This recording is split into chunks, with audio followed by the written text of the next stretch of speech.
right, welcome back to Extraordinary Unlocked. We've got a very, very special guest here today. His name is Al D. If you don't know Al, you haven't been on LinkedIn. Al is a thought leader when it comes to change management, leadership development. Al has almost 40,000 followers. I looked at my followers and I'm not even going to talk about the number. It's so small. So Al, you've created quite the following and done such a tremendous job in being a thought leader. And you have your own podcast, the Edge of Work podcast, and a business that you've created.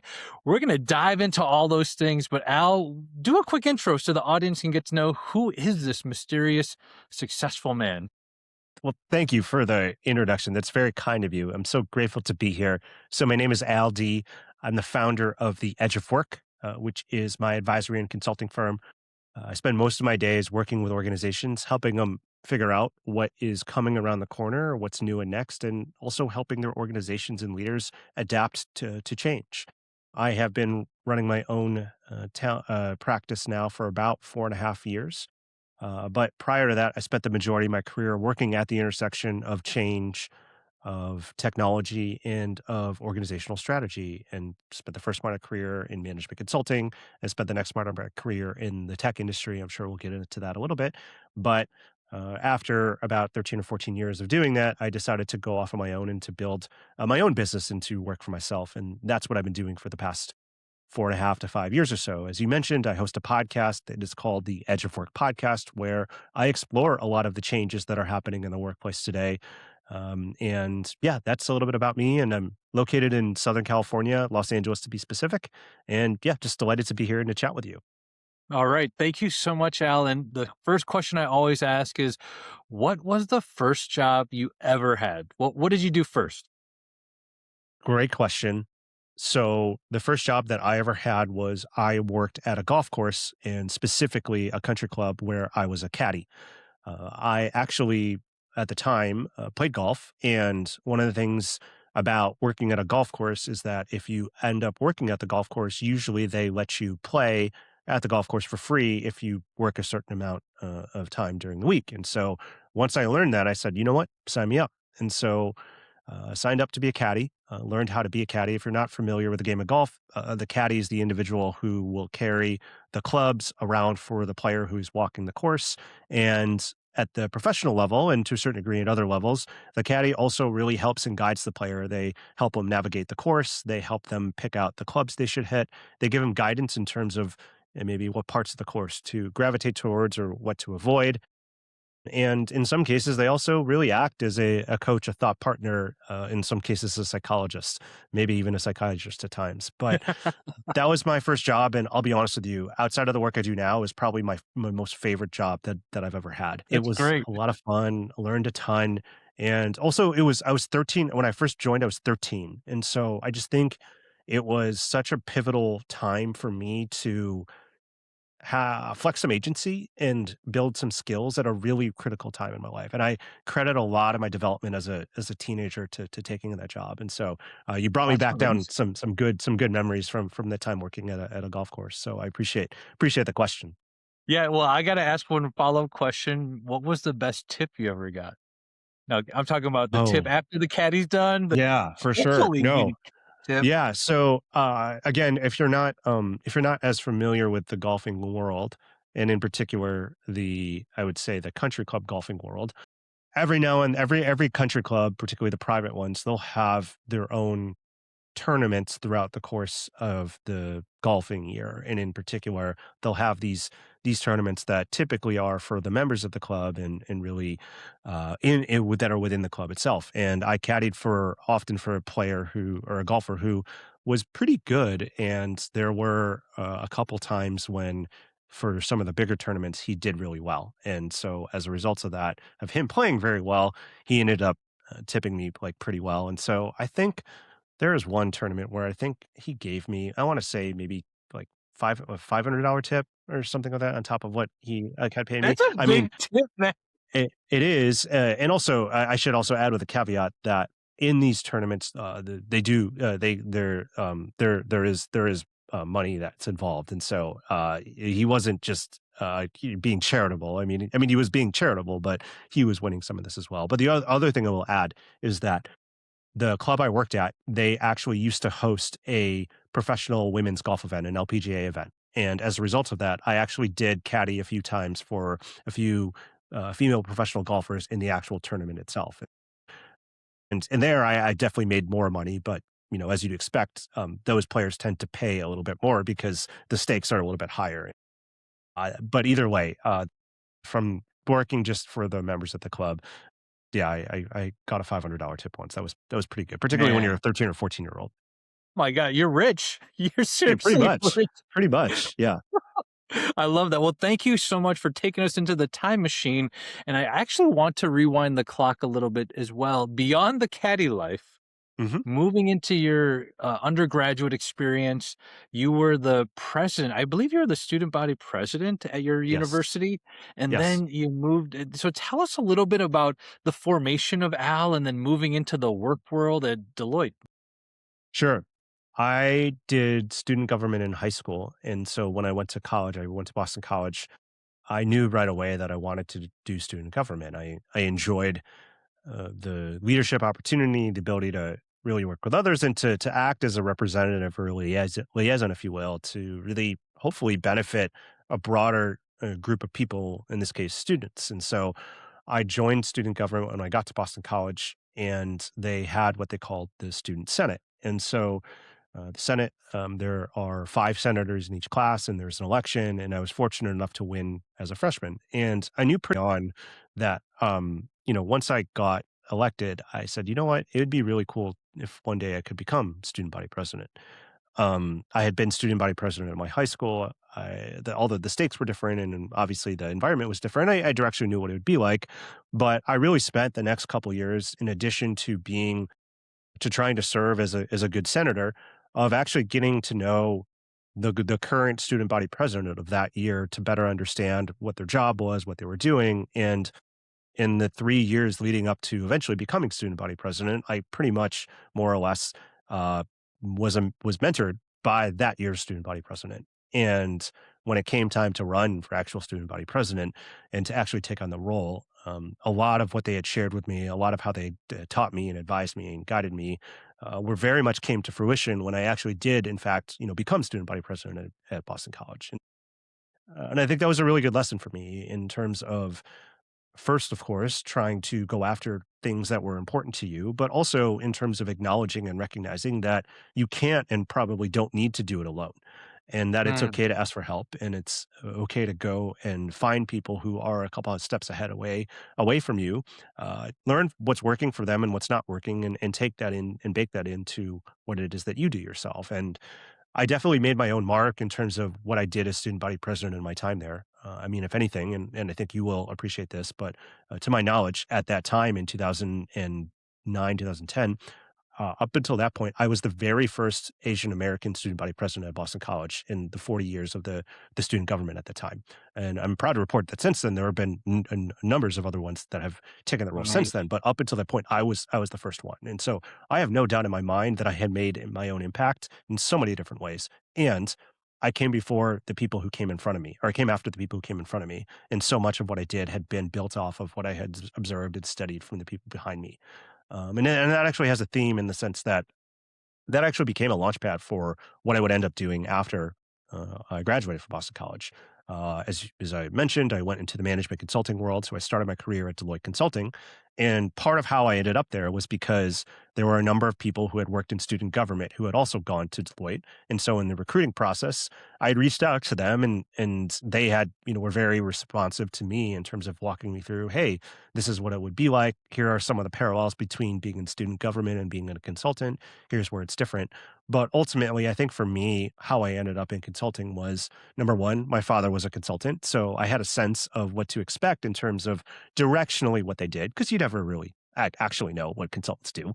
Um, but I think more than that, I loved the idea of being able to work on teams with other really smart people. I loved the idea of, at least for my first job, of having what I called and still call like an academy job, in terms of going somewhere that had a reputation for training and developing its employees.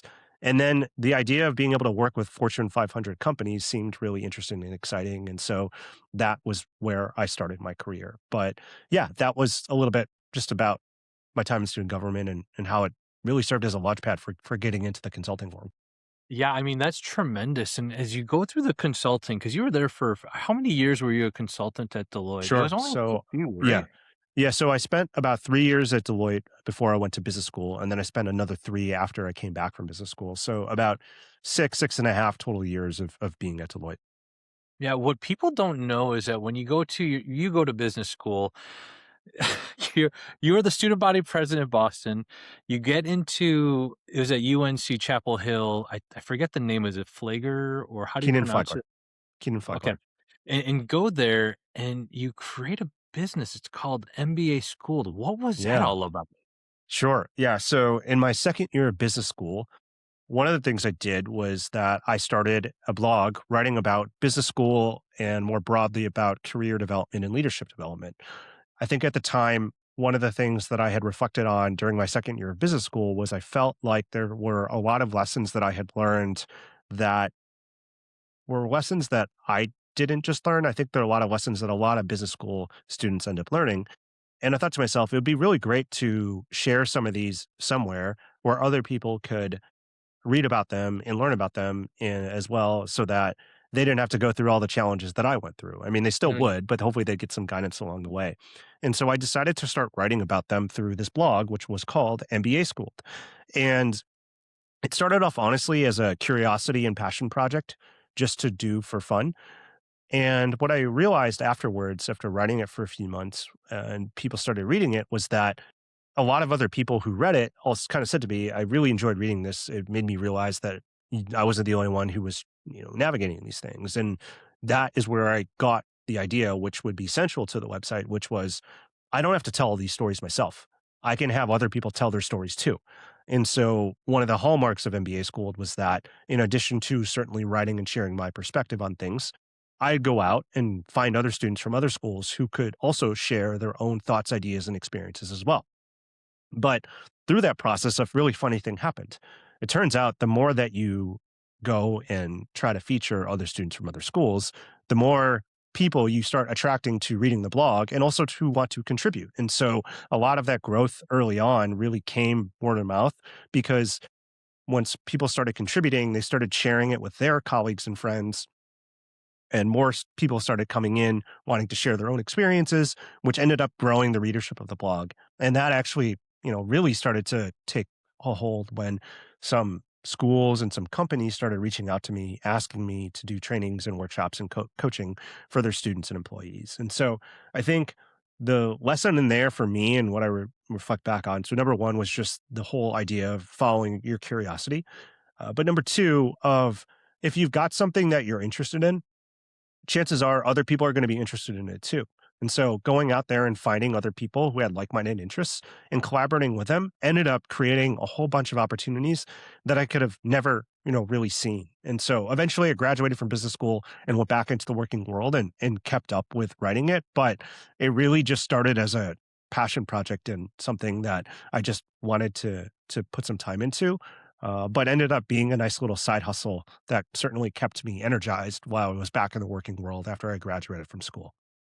So that's a fascinating story. I love that. It's actually very parallel to what is happening here on Extraordinary Unlocked is reaching out to folks like yourselves and just saying, I'm so curious, how did you evolve this career?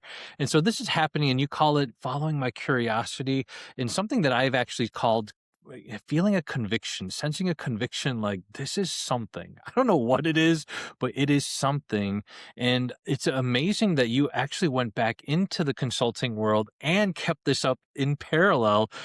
That's very hard. I mean, you're spinning multiple plates, and so Yeah. as you go as you go back to the consulting world, it looks like you make a jump into Salesforce, like into product management. Now, tell us how do you go from management consulting into something like that in the tech world? That seems like a big leap, but maybe I just don't know. Sure. Yeah. So it's a couple things. So when I was in business school, I had a summer internship, and my summer internship was at Salesforce. Mm. And when I knew that I was thinking about leaving Deloitte, I made a list of companies that I thought would be interesting to work at, and Salesforce was certainly at the top of that list. And I went in, as you mentioned, into product marketing. And I think for me, what was really interesting about that experience was that while I was making a career transition in terms of functional roles, or for that matter, if you actually looked at what I was doing each and every day and what skills I needed, a lot of the things that I was doing as a consultant, I was still doing as a product marketer. They just were applied in a different way. And so I think the lesson for me there in that, and what made it so valuable, was that I think that one thing I did do a good job of was really actually thinking about what was the work that I was doing as a consultant, and particularly the stuff I enjoyed doing and was good at, and how does that translate into other types of work. And I did a lot of intentional like legwork on that, in terms of thinking about that, in terms of talking to people about that, in terms of trying to tell the story that I wanted to tell about how it could be impactful in the role. And it just so happened, the other aspect of this, of why it made so much sense, the business unit in particular that I was a part of at Salesforce was the customer success and professional services part of Salesforce. Having come from the professional services world, I knew a lot about that business because that was the world that I had lived in. And so it was definitely a transition, but it actually, when you actually look at it a little bit more, there's a lot of simpatico between the two. But given the nature of this podcast, I figured I would tell this story, which I don't get to tell a Mm. lot, of how I Yeah. actually even Salesforce got on the map. Because while I interned at Salesforce, which ultimately led me to going back there and working on a different team. And that was a lot through of the relationships I had made in that internship. I almost didn't make it to Salesforce. And the reason why was because in my second year of business school, I thought, or sorry, my first year of business school, I decided I wanted to try out marketing and brand management in terms of what I wanted to experiment with next. And so I actually signed an offer in that February to go be a brand management intern for one of the CPG companies that is currently still exists and is pretty well known, that's out there. So I had signed the offer and I thought I was going there, and everything was, nicely done and sealed and whatnot. The long short of it is that April, after I got back from spring break, I actually got my offer rescinded for a whole different uh, conversation that, well, it does is irrelevant at this point. Basically, in the middle of April of my second year of business school, I did not have a summer internship, lined up. Earlier in that recruiting cycle, I actually had interviewed for a Salesforce role, and it didn't end up working out. But I really liked the recruiter, and so we stayed in touch. And so somewhere in the middle of April, I saw that there was another posting at Salesforce, and so I reached back out to her and just said, "Hey, I'm actually still looking for a role. Would I be a good fit for something like this?" And so she was like, "Yeah, like you should definitely interview." So I did the first interview, and I did this a second, or sorry, I did the first interview, and then I was also interviewing at a number of other places, and I eventually got an offer, but I had 24 hours to decide on it. And so I really wanted to work at Salesforce. This other offer was fine, but was not great. But it's kind of the classic case of, do you take the thing that is a sure thing in your hand, or do you try to hold out for something else that could be better? And Yeah. so I went back to the Salesforce recruiter and just said, "Hey, is there any way you could either interview me now or fast track this?" And she tried as best as she could, but she didn't think she was going to be able to make it work. And so I was at that point just kind of resigned in the vacuum, like, you know what? Like, I'm just going to go and take this offer. After I made that decision, I decided to go to the gym just to work out. And when I was at the gym, the one from Salesforce called me and she said, "Hypothetically speaking, if I gave you an offer right now, would you take it?" And I was like, "Yes." And she was like, "Okay, well, do you want to come work here this summer?" And I said, "Yes." She had talked to the team and basically said, "We think Al is a great candidate. I know you really liked him. He's got an exploding offer. Would you consider just matching it and just taking a chance on him?" And they bought it. And so I ended up at Wow. Salesforce. And so anyway, I think about that a lot because my life could have been really different if she hadn't gone to bat for me, right? There's so many things in that story that like happened that if had broke just one way or the other, I might not be where I am today. Yeah. If for anyone who follows football, they often say football is a game of inches, right? And I like to think of careers sometimes are the same way too. one little break here, one little break there, for better or worse, could change the trajectory of where you end up. And so I think about that from time to time because there are so many times in my career where some of those things that have happened, and when they happen, you observe them and you see them, but you never know what's going to happen downstream. But now of where I am now and what I'm doing, man, if that recruiter didn't, if Ashley hadn't gone to bat for me, I don't know if I'd like to still think I would have been successful. I just don't know if my life would have worked out in the same kind of way. Yeah. And so I think back of just general gratitude that someone was willing to take a chance on me and to give me a shot. Ashley, if you're listening to this out there, again, thank you for doing that. But it is responsible for part of why I got to where I am. That is such a powerful story of relationships and Mhm. Yeah. the power of relationships and folks being able to speak on your behalf. And Yes. something we do tell listeners is talking about community and how important that is. And I don't know, as you talk about your story unfolding, your career unfolding, the student government part, the recruiter from Salesforce. I mean, there's just so many things coming together, and even the MBA Schooled business. So I was really wondering at Salesforce, are you continuing parallel lives? Like you're keeping MBA Schooled, or did it evolve into the edge of work? Or how did that all happen while you're at Salesforce doing your product marketing role? Yeah. So when I went to Salesforce, I was able to keep up with MBA Schooled, and in many ways, I had a little bit more time to focus on it because I wasn't traveling 45 weeks a year, which is what I had been doing in consulting. And so I was able to do it a little bit more. I was able to invest a little bit more time in it. But the one thing that really did start to pick up was that I started to get more requests to do speaking and coaching and training and the like. The other thing that was really great and something that, again, I haven't gotten it all right, but I think in particular, I think this was something that I did do well. I began to realize I was starting to get asked more and more to do more public speaking and to do these trainings and these workshops, Mm, particularly outside of work. But I also worked in a role, product marketing, which relies heavily on communication and collaboration and the like. And so one of the things that I did really do a good job of, and thankfully to having a very supportive manager, was I just tried to find as many opportunities in my day job at Salesforce to get more reps doing public speaking. And I think that was really helpful because I also had this side job where I was doing all this work. But then in my day job, I was also able to find other pockets where I could explore this clear interest that I had and get more reps, get more exposure, but also certainly use it as a means to be impactful in my work, right? And it was also I give a little bit of credit to my manager at the time, who was aware of what I was doing outside of work, but who saw the, I think, motivation that I had to want to get good at the skill and was willing and open to give me some space and some support to actually go and build it. And so while yes, I was very much working on MBA School outside of Salesforce, I was actually building a lot of those skills in the actual day-to-day job because of the fact that I was in a role where I could really flex and lead into what some of those skills just naturally just gravitated towards having opportunities to practice, being in marketing and being in a role that really did rely heavily on communication. Many folks that I talk to treat it as an either or. Either I am Yes. doing the Yes. thing or I'm doing this other thing, but you're able to find this intersection of I'm going to do both and I'm actually going to hone the skill of communication at my day job so that it can strengthen the stuff that I do at my off-hour job. And I think that's such a powerful testament of being clear and like these are some of the skills I need to grow and strengthen.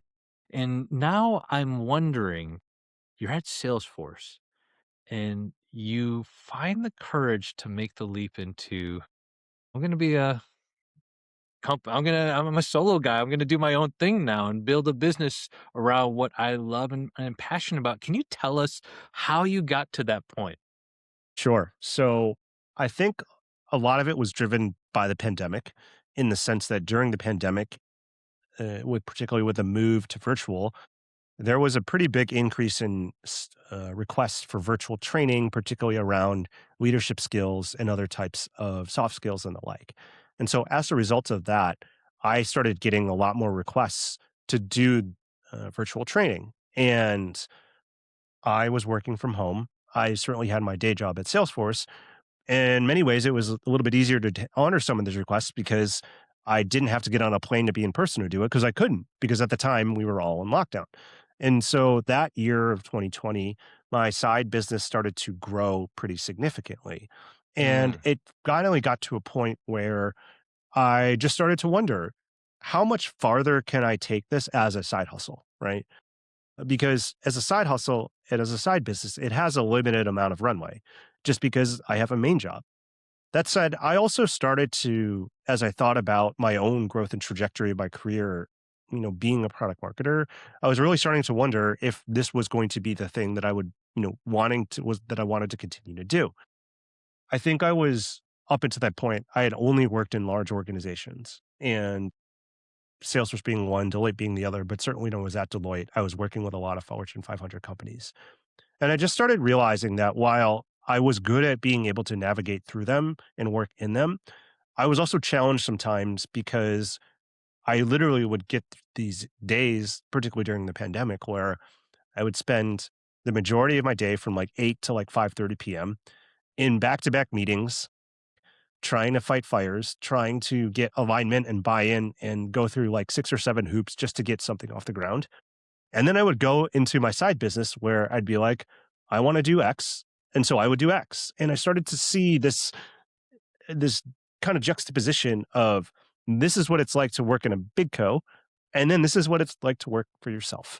And I think it was clear enough to know that it wasn't going to necessarily always be rainbows and butterflies, but I loved that feeling of that agency that I was getting with my own side hustle that I didn't always feel like I had when I was working in a big company. I loved working at Salesforce. I loved working at Deloitte. I have wonderful colleagues and friends from both of those places. I wouldn't be here without them. But I think I just got this itch to go off on my own, partially because I wanted to know what it would be like to fully flex that agency and autonomy. And so eventually, I think I just got to the point where I realized, you know what? I've taken this as far as I can take this as a side hustle. I would really like to build a business around this and to see if I'm cut out to be an entrepreneur and then I'm cut out to build something on my own, fully using the autonomy that I have to create this. And so eventually, at the end of 2021, I decided to leave Salesforce, and here we are. that's absolutely amazing. What were some of the fears or some of the things holding you back? Because I wonder, yes, the timeliness of the pandemic for many people, that shift, that natural seismic shift created people to bounce out of their careers and do something different. But what were some of the fears? Because I think that's where listeners get locked up. They feel stuck. How could I do something like that? I've got X, Y, and Z. And I'd love to hear is what were some of those fears that may have held you back or made you pause? And then what was the unlock for that? It's a good question. I think that the couple of the fears were, for number one, of what I know I can make this work as a side hustle, but will I be able to generate enough income to make this actually work as like a full-time job? I think that's the most the obvious one.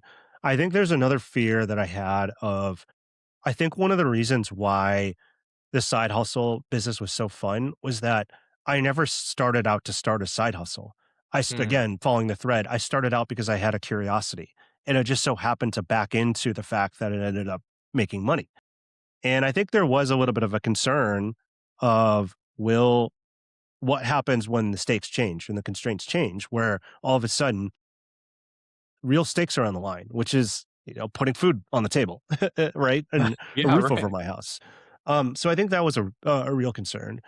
I think there's always this concern of, when you're off on your own, you have to get your own clients, right? And if I would have the ability to like consistently do that, I up into the as a side hustle, I didn't have a problem doing it, but this calculus changes when you're not playing with house money anymore, which is kind of like how I felt like I was what I was doing when I had this as a side hustle, because my backstop was a pretty well paying day job, right? And so it just is a different calculus when that is not your backstop anymore.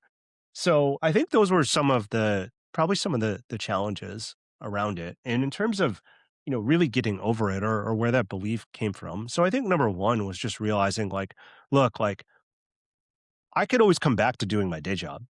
you know? Like if I came back, if I came back and just was a product marketer again or like working at Salesforce again, I'd be happy with that, and I knew I could be good at that. And so if that was really if I took this all the way down in the sense of like, all right, well, if I felt like I failed, like if that's what I'm walking back into, like that's not that really that terrible, you know? Like it could be a lot worse.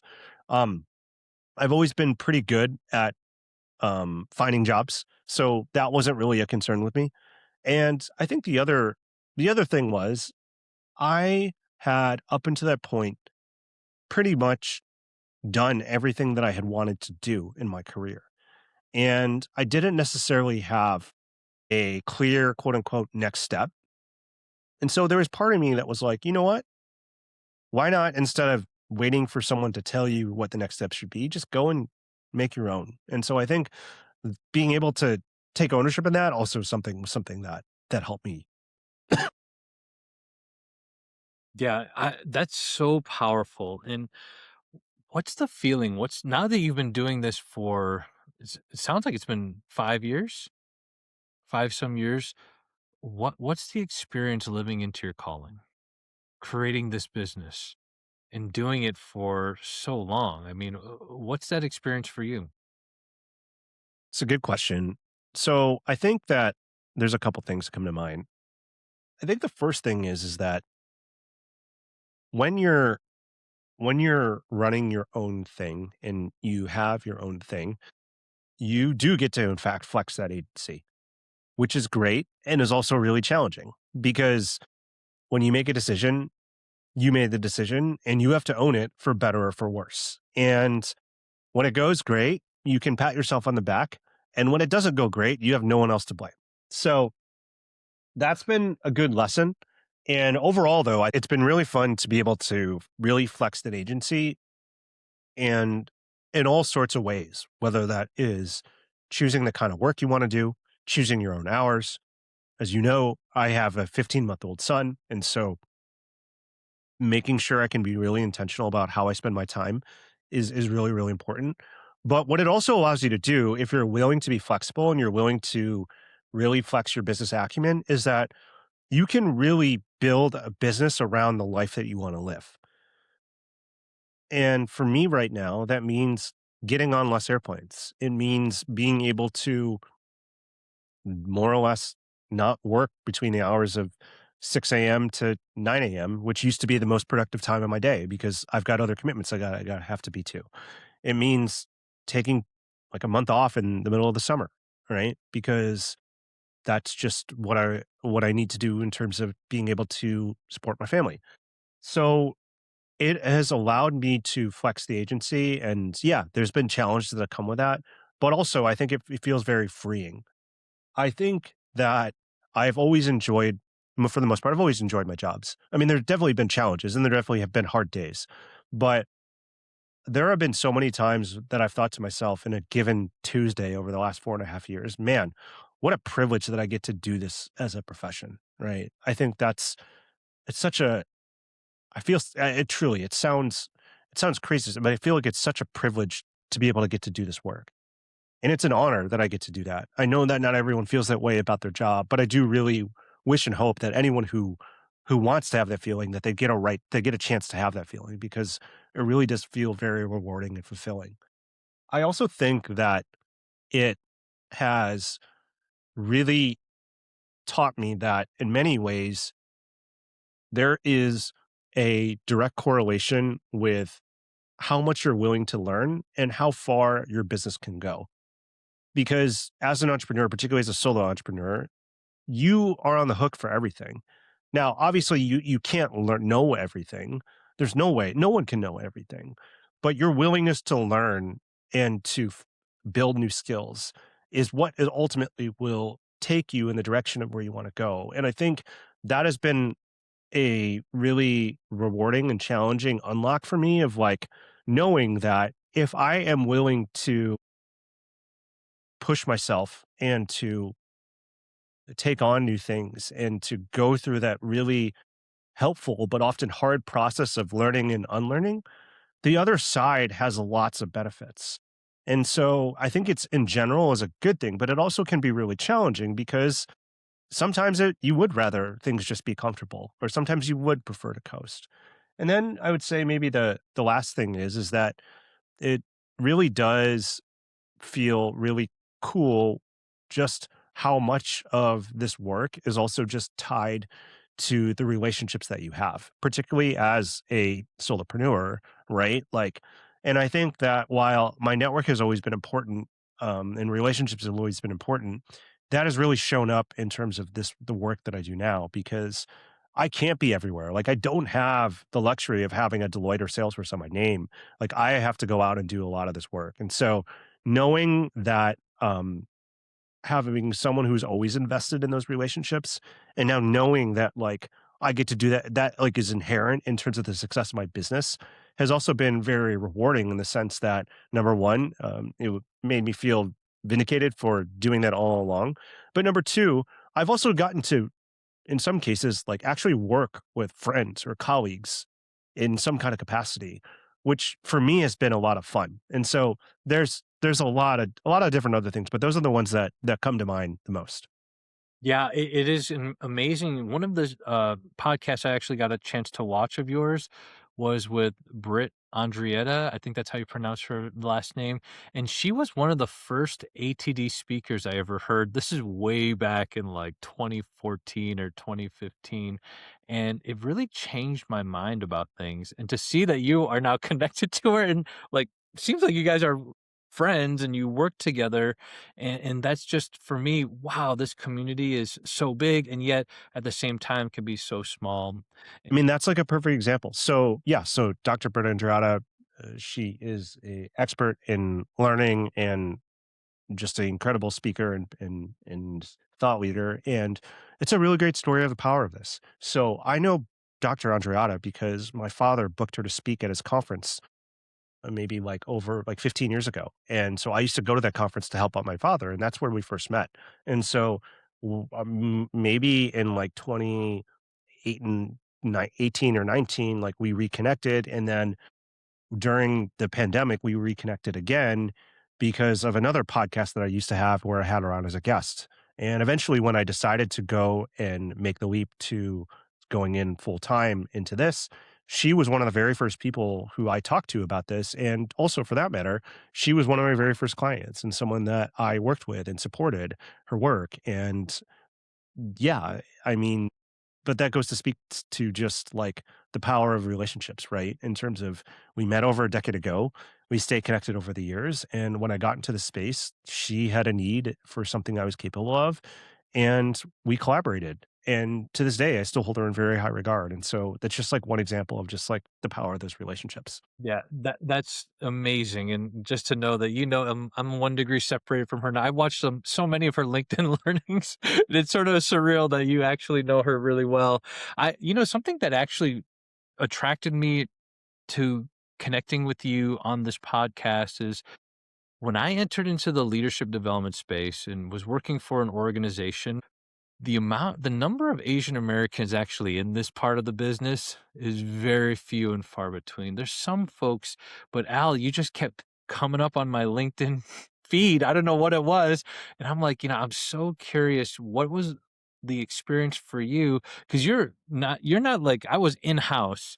You are a national person. And what is that experience like just being an Asian American in these circles that typically are not? I alluded to this earlier, but my father, he owned his own business and he owned a consulting firm for almost 30 years. And part of his business was conferences and events. And in addition to that, his company put on their own conference and events, a conference every year.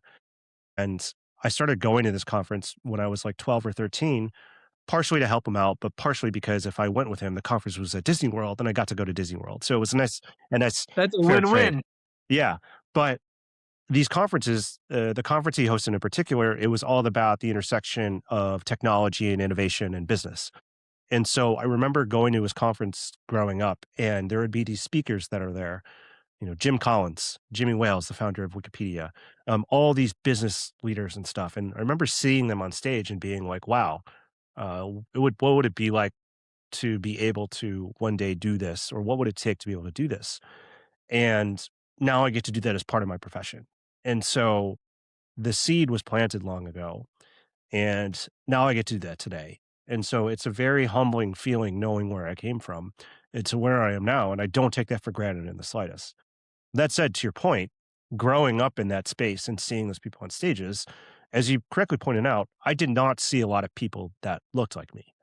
Um, and I am heartened to see that in 2026, that has changed. I wouldn't say it's changed enough, but I would say directionally it's absolutely better than what it was. And I would also say, yeah, like in a lot of the places that I am in, there are not a lot of people that look like me. And so it's an honor, though, I take very seriously in terms of knowing that there are not a lot of people like me. And so I try to make the most of those experiences. I try to connect with and support other people who are in those spaces who are also doing this so that collectively we support each other. And I try when I can to open the door and to create opportunities for other people who look like me because I know what it's like to be on the outside and I view that as an obligation and the least that I can do. And so yeah, it is very humbling. It's not something or it's something I take very seriously, but something that I also am very proud of in terms of where I came from, but for where I am right now. Amazing, Al. And yes, we're very proud of you. I'm very proud of you and just Thank all you. the work that you're doing and the folks that you get to influence. And there's always this part of our podcast where we think about the person that feels stuck. Maybe they were like you and they had this side hustle and they were killing on the side hustle, but still having a day job because they felt like, how can I leave the insurance, the benefits, the solid income? Like you said, that I have this backstop that I can lean on. What would be your piece of advice? You shared a lot, actually, a Yeah, lot of sure. great wisdom, but what would be your piece of advice to that person listening and just saying, I need an unlock for my extraordinary? Yeah. So it would be this. Number 1, find something that you're genuinely curious about, excited about. Number 2, create something around it. That could be an event, it could be an article, it could be a LinkedIn post, it could be whatever it was. It could be just if it's internal within your company, it could just literally be a Google Doc of something. The third thing, find other people who are curious about the same thing, who have an interest in the same thing, and start sharing it with them and learning with them. And then last but not least, rinse and repeat and just keep doing that. Part of what it is that you need to be in motion and you need to be in market with around others. If you're in motion and if you're in market, opportunities will come your way. Opportunities can't find you if you're not around people who share the same interest or you or who know what you want. And sitting on the sidelines, even if you're stuck, it's really hard for things to surface your way. But if you're constantly engaged in something with people who also share the same interests as you, it increases your chances of opportunities to come your way. And so that would be my advice is to figure out what the thing you're curious or interested or excited about, create something that brings together people who are also curious about the same thing, work together on it with them, and just keep looking for opportunities. That's amazing. Al, thank you so much for being on the podcast. We're going to lightning round. We're going to ask you three questions. Now, you are the thought leader on change management. So I'm going to ask you this. What is a delightful change you've experienced recently? And you're like, that was actually, most people think change is bad, but what was a delightful change that you experienced? You're like, I like this. Um, I have to go on walks in the morning now with my son because sometimes he gets up really early, and I haven't really had to go on do walks in the morning, and they're actually really nice. All right. Okay. I like that. Number two, 4 years of podcasting. What is one episode when when I ask you what was like the best episode or an episode that sticks out to you today? Well, I would just say, one that I just released is with a gentleman by the name of Greg Pryor, who is a longtime technology, human capital executive. But his work, I came across his work over 15 years ago when I was at Deloitte, and it really made a difference in my world and my work. And being able to have him on the podcast and to talk about some of those things was a delight. And I would just say in general, that is like a through line in some of the episodes I've had, which is that I have gotten to interview people that that made a difference in my life or that I connected with in some way, whether they realized it or not, and I've gotten to bring them on the show. I'm about to record an episode with Charlene Lee, who has been one of the Asian American speakers on the speaker circuit, like one of the onlys for a long time. And I heard her speak at one of my dad's conferences 15 years ago when she came out with a book back then that was really huge. And I'm actually interviewing her again tomorrow. And so, any of those times where I'm able to bring on someone who I really have a unique tie with, those tend to be episodes that I end up doing a really good job in and things that I feel very grateful for. Amazing. Last question. What's your go-to comfort food in LA? Go-to comfort food. Uh, we just had Korean barbecue the other night, so I'm just going to say that. Yeah, Quarters is my joint in LA. there you That's go. the place I go to, and I love it, and the service is actually amazing. So, thank you so much, Al, for being on Extraordinary Unlocked. It's been amazing. Extraordinaries, you got to hear someone that has followed the through line, built a business and a life that he not only enjoys, but is super proud of. Thank you, Al, for all that you're doing. Thank you for being part of this today. Thank you. It's been a pleasure to be here. All right, we'll talk soon. Bye. Okay.